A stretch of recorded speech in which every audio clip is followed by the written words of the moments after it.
brought it up to me. You text me like, yeah, obviously when we're talking about the show, you said we gotta talk Celtics. My mind is still summertime. So I'm like, Celtics, what did something happen? I was like, yo, training camp in a couple of weeks. Yeah. And it's like, oh, I gotta lock in, man. Celtics, the NBA season is really right around the corner But here. you're not locked in. You know why you're not locked in? Why am I not? Because we all know the team's gonna be mid this year. That's why you're not locked in. That's you could be true. honest. You could be That's honest. true. This time last year, I probably my have a little more focus into the season. There's a little air that's let out the balloon with this season, but there's some excitement as well. You know, you get to see some young up and coming stars come into the season. You're gonna have to familiarize yourselves with some new players, some roster players. They're bringing in all the G star athletes into the Celtics here, so we're gonna have to learn some new names. Kind of like the Patriots right now. Yeah. There's a lot of people on the team you don't really know. You gotta learn some new names to really familiarize yourselves with. So that's what we're getting into. But let's talk about the guys we do know. Yeah, the returning players. You know, guys that probably will be in the starting lineup.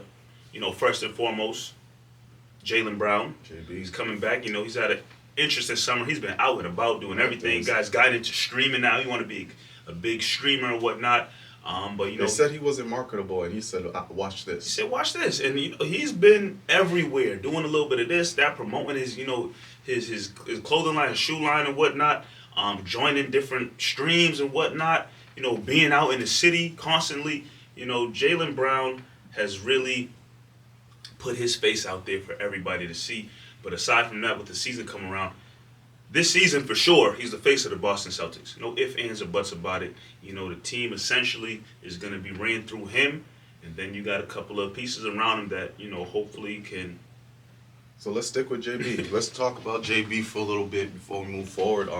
What are you really expecting out of JB this season? Because in my mind, I can see it going two ways, right?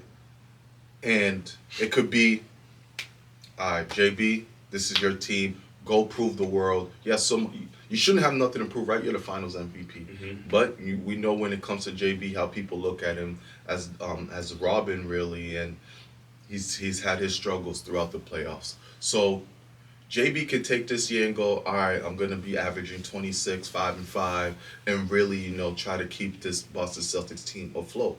It could go that way. There's another way it could also go, which I don't think it will, but it's very possible.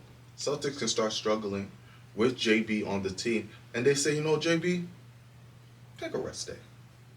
Don't play this week. Take a rest day here. And then you don't get to see JB in his full capacity because the Celtics are understanding that this team ain't it. Mm-hmm. And let's just, you know, try to upgrade all these young guys. So when Tatum and you get the full cohort in, you hit the ground running next year. It could go those two ways, in my opinion. What are your thoughts? I'm honestly looking at both of those different lanes that the team could take, that JB could take, and I'm honestly not mad at either one. Because if he takes the route of, listen, this is me, it's my team, let me go average, you know, 26 or 27, whatever the case may be, have an all-star season, have a possible all-NBA season. If he goes out and does that, you know, obviously Celtics fans are going to be loving that for sure, but just in terms of the NBA world, I think it'll push him into another level. You know, obviously, he'll still be under Tatum in a sense. You get a lot of respect. But he'll get a lot more respect. And he gets a lot of respect now. But if he goes out next year and has an all-NBA season, all-star, you know, sky's the limit in the sense with the freedom that he has. Mm-hmm. He balled the right way. He could be a starter on the all-star team. And that's wild to think about. But, you know, the opportunity is there for him. If it was the reverse situation and Tatum was, you know, hurt, well, Tatum continues to get, you know, all-star selection and whatnot. But now we're looking at a season where if it was JB out, maybe Tatum averages 30 again, like he's done before with JB there. But JB has the opportunity to really get a lot more respect this season, playing at a really high level with this opportunity. On the other side of it, if the team is struggling and they want to sit him because, you know, they know that they're not going anywhere, and in their mind, Brad Stevens' mind, and organization, they're trying to gear up for 26, 27. Not 25, 26, 26, 27. And if they feel like the team is not even getting close to knocking on the door of playoffs or being real contenders, sit JB. he's already established. You know what he can bring to the table, and you know that this team is not it. If you need to sit him, get him some rest. You know, JB has sometimes been a little injury prone, to be honest, where he's missed some games for little nicks and different things here and there. Why run him into the ground with a team that is probably not going to make it out the first round, or is probably struggling to be a playing team? There's no need for that. You are, whether JB is fully healthy or not, knowing what it is and knowing the type of roster they put together, you know that you're gearing up for next season. Next off season, where I trust and believe that Brad Stevens is planning to make different splashes to bring another title contending team together. There's no need to run JB into the ground. Do I want to see him have an All-NBA, All-Star season? Absolutely, without a doubt. But at the same time, listen, have him fresh and ready to go to get the greatest tag team in the NBA back together again with Tatum and Brown, hopefully ready to make another run at a championship in 26, 27. I think with JB's mentality as well is he's one where, you know, he talks a lot about, oh, I have to do a lot of sacrifices that a lot of people don't see in the NBA. He says that a lot, yeah. He says that a lot. Ain't nothing to sacrifice this year. No. You ain't got nothing to sacrifice. No. Your running mate is Derrick White, who's the most selfless player in the NBA. There's nothing to sacrifice. So whatever he's been talking about, this is his opportunity to prove it. And the way JB is built, we've seen that he rises to these occasions, or he looks forward, I should probably say, he looks forward to these situations where I'm excited to see how he hits the ground running. He looks like JB, we know he's always going to come in great shape. He didn't go into, well, he did have that knee injury Early in the offseason, but I think I've seen him now. He's been working out and everything of that nature. He's out here freaking racing speed in Boston, so he should be smooth to go into. I bring up his running mate, Derrick White. He's been so close to making All-Stars. Real close to making All-Star. And due to the fact because the team was so nice. Yeah. And he contributed. Can this be a year where D. White makes an All-Star team? He definitely has a shot at being an All-Star reserve. What he did last year had him knocking at the door to being on the All-Star team. But again, you know, too many people ahead of him on the Celtics. And then, you know, other players in the league. But he should definitely have an upkick in production this year in terms of scoring. You know, maybe he's going to play more minutes. That dude had the green light already. And his usage rate is going to go even higher because he's essentially the number 2 option now on the team. So he has an amazing opportunity to be selected for an All-Star team. You know, him and Brown, that's the 1-2 punch. That is literally the 1-2 punch of the Celtics. I know people, Pritchard might elevate after a 6-man year. You know, Anthony Simons, if he sticks around, might be, you know, of solid value to the team. But I think most people have the understanding that the team is going to go through White and Brown. So, you know, I could see Derrick White, you know, possibly being in the running for an All-Star reserve spot because it's there for the taking, to be honest. I think White, obviously we know White can score, and if he only bumps up his score until maybe 19 points again, 20 I'm mad at that. I'm not mad. Well, I want to see White become more of a facilitator this year. He's the de facto point guard of the team, whether you have Pritchard or Simons, whatever. He's the de facto point guard. So I want to see White now take his game to a level where he's making it easier for JB.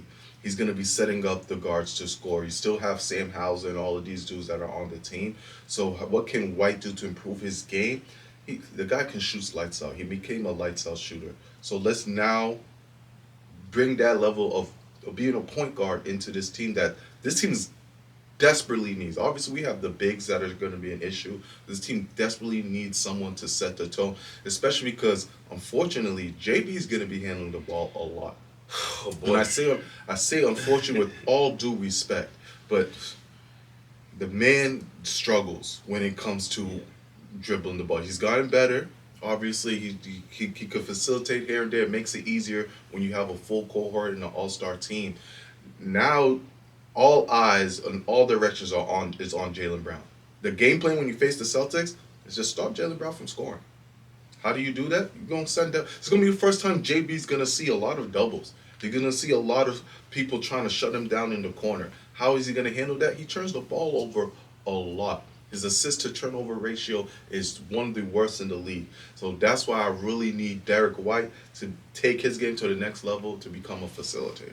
Yeah, the ball needs to be in Derrick White's hand the majority of the time. I know Pritchard is probably going to be in the starting lineup as the point guard, but I think Derrick White really needs to be the one controlling the ball the majority of the time. Obviously, Pritchard can, handle the ball as well, better than Jaylen Brown. But I think it all needs to start with Derrick White.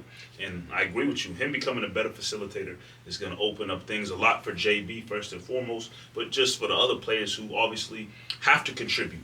Can't just be Jaylen Brown scoring and Derrick White and Pritchard hitting some outside shots. You're going to need some of these other guys to step up if you want to be a contending team or just, have some solid battles each and every night that you have a game. But Derrick White, expanding his game as a facilitator is going to be massive for the success of the Celtics this season. And I know I derailed the conversation a little bit, but there's a reason why you wanted to talk to Celtics, bro. Yeah. There's a reason why you wanted to bring this up. So I'm going to let you take the floor here. And let's talk about the elephant in the room. Yeah, so, obviously... obviously, everyone knows Jayson Tatum is, dealing with the Achilles injury, but... if you pay attention to social media, his social media, just different things, he's out and about. He's moving. He's been to Patriots practice. I've seen him at a couple different weddings. He's been dancing at weddings. He's out golfing. He's out at community, no books, no ball, doing different things. He's been moving, and I think earlier in the offseason he was moving, and sometimes you see him still walking around with the boot and do. I feel like now you don't even see him with the boot anymore. Yeah. So people are seeing that and obviously not trying to jump to crazy conclusions or make crazy assumptions, but like, yo, what's his recovery like? Because this guy's out and about moving. Have we seen him playing basketball and running up and down and do? No, we have not. But, from everything you always hear about an Achilles injury, oh man, it's the worst injury, the recovery, and just everything that goes into it. Tatum is mobile. Not running, like I said, that we've seen, but he's mobile. And a clip that came up recently when I was scrolling on social media was a couple, sports hosts on the show talking about, is it possible Tatum makes return post All-Star break? He got his injury, in the playoffs. Surgery the next day. Not he's taking some time. Then he had surgery, I don't even know if it was 24 hours after he tore his Achilles. And which is crazy. Which is wild. You don't really see that happen too often where you have surgery that quick after the injury happens. And we're maybe 4 months, 3-4 months removed from that injury, something like that. And I think with people seeing him being so mobile and whatnot in the community, it has people thinking. So obviously you want his recovery to go well. Nobody wants Tatum returning to the court if he's not 100%. And knowing Tatum and just understanding his work ethic and whatnot that we've seen over the years, this is the guy that's going to put in work to try to get back as soon as he can. He already seems like, prior to his injury, Tatum's pretty much an Iron Man. He doesn't miss games. He doesn't sit. He's had a little wrist and different that, but Tatum doesn't sit too many games. So what do you think, man? Is he going to play? I feel like I'm sorry, let me phrase it better. Should he play? If the Celtics by March are in a position to hold down a top 3 spot in the East, top 3 spot, okay, secure home court advantage in possibly the first and second round. If Tatum is in a space where he can play basketball, bring Tatum back. Now, with the supporting cast they have around Tatum and Brown, it's tough. Because even if Tatum comes back, I still don't see them being championship contenders. But, why not give Tatum a chance to play every other day? Little minutes restriction. He doesn't want to sit. And if Tatum's healthy, he's going to say the regular, I'm going to listen to the doctors, this and that. But Tatum does not like to sit out games if he can go. If the Celtics earn a chance to contend slightly, and he's close to being 100% or at 100%, and now you're just saying, well, we're just going to hold on and wait till 26, 27 season. Nah. If it's possible, let him run a little bit. The guy's 20, 7 years old. You're not dealing with the Dan Lillard who's dealing with an Achilles injury. He's about 35. Come on, bro. No stress. No sorry. stress. My Jesus. fault, Dane. But you're dealing with a younger guy. In this modern day and age where the technology and the recovery, Tatum gonna come back. This dude, the Achilles made out of titanium or something, vibranium. Who knows? But I'm saying, Dude if watched it's Demon Slayer one time. Jesus. if it's possible, I would say I wouldn't be upset if Tatum got a run a little bit. If he's fully healthy and ready to go. When the injury first happened, I said, I don't care what it is, don't have him play next year. This is your superstar, your franchise. They just don't fall out of nowhere. Yeah, You want to bubble wrap him and make sure that he's good to go for the 26-27 season. But last night, knowing that we was going to talk about this, mulled it over, started really thinking about it and such. And it's funny, I had the month of March in my mind as well.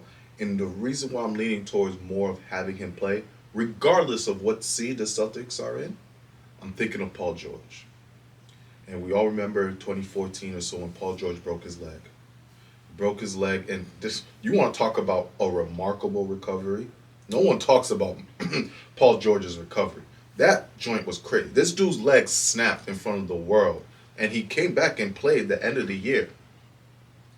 And he came back the following season, still played. Yes, he did. Yes, he did. It was crazy.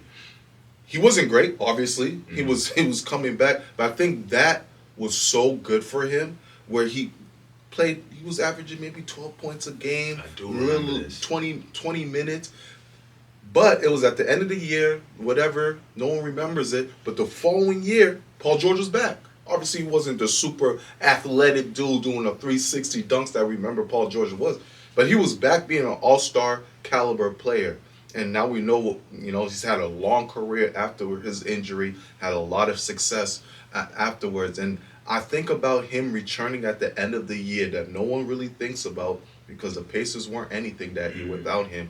But he would play every other day or something like you were just mentioning. And he averaged little points, but he was getting his rhythm back. Slowly but surely, he was getting his rhythm and getting to play. And I'd rather Tatum get his rhythm back in March than in September when you're trying to hit the ground running for a championship run. So after thinking about it, mulling it over, I'm leaning towards having Tatum. If the doctors clear it, he's good to go. Tatum a little soft sometimes. So, make sure he's 100% ready to go. And I think Brad Stevens is no dummy. He would never put Tatum in no type of harm's way whatsoever. If he's ready to go by March, sure. I don't know if I want him coming in April playoff time. That's a different animal.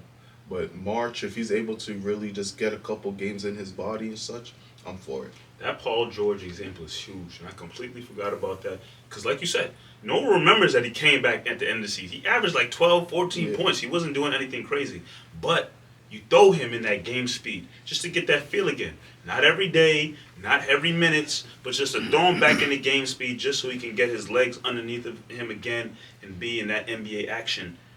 And then attack the following offseason. Yeah, the whole offseason. So that training camp, you there day one. Preseason, whether they play him or not, he's there. And then opening night, you there ready to go. But you're not stepping on the court like, it's my first game. And you played last year. You already got some of the feeling, but it's just a brand new season. It's not that pressure either, right? Very true. So you're starting off what is Tatum going to look like? What is he going to do? Is he going to be...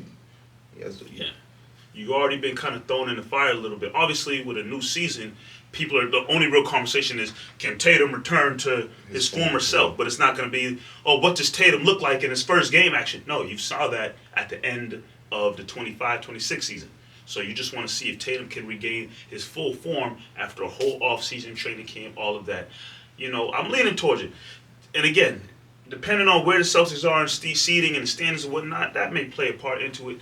But again, if fully healthy, if cleared by the doctors, and if you got the green light from Brad Stevens and everything, I wouldn't mind seeing Tatum 20 minutes and just support role and just get his legs back underneath him. Like I said, he's still young enough where you still expect a long career from, similar to Paul George at times. I believe he might have been around the same age as Tatum. Maybe a little younger, but still a long career ahead of him. And it wouldn't hurt to get Tatum back in the fold a little bit, and then, like I said before, gear up for a hopefully big 26-27 season.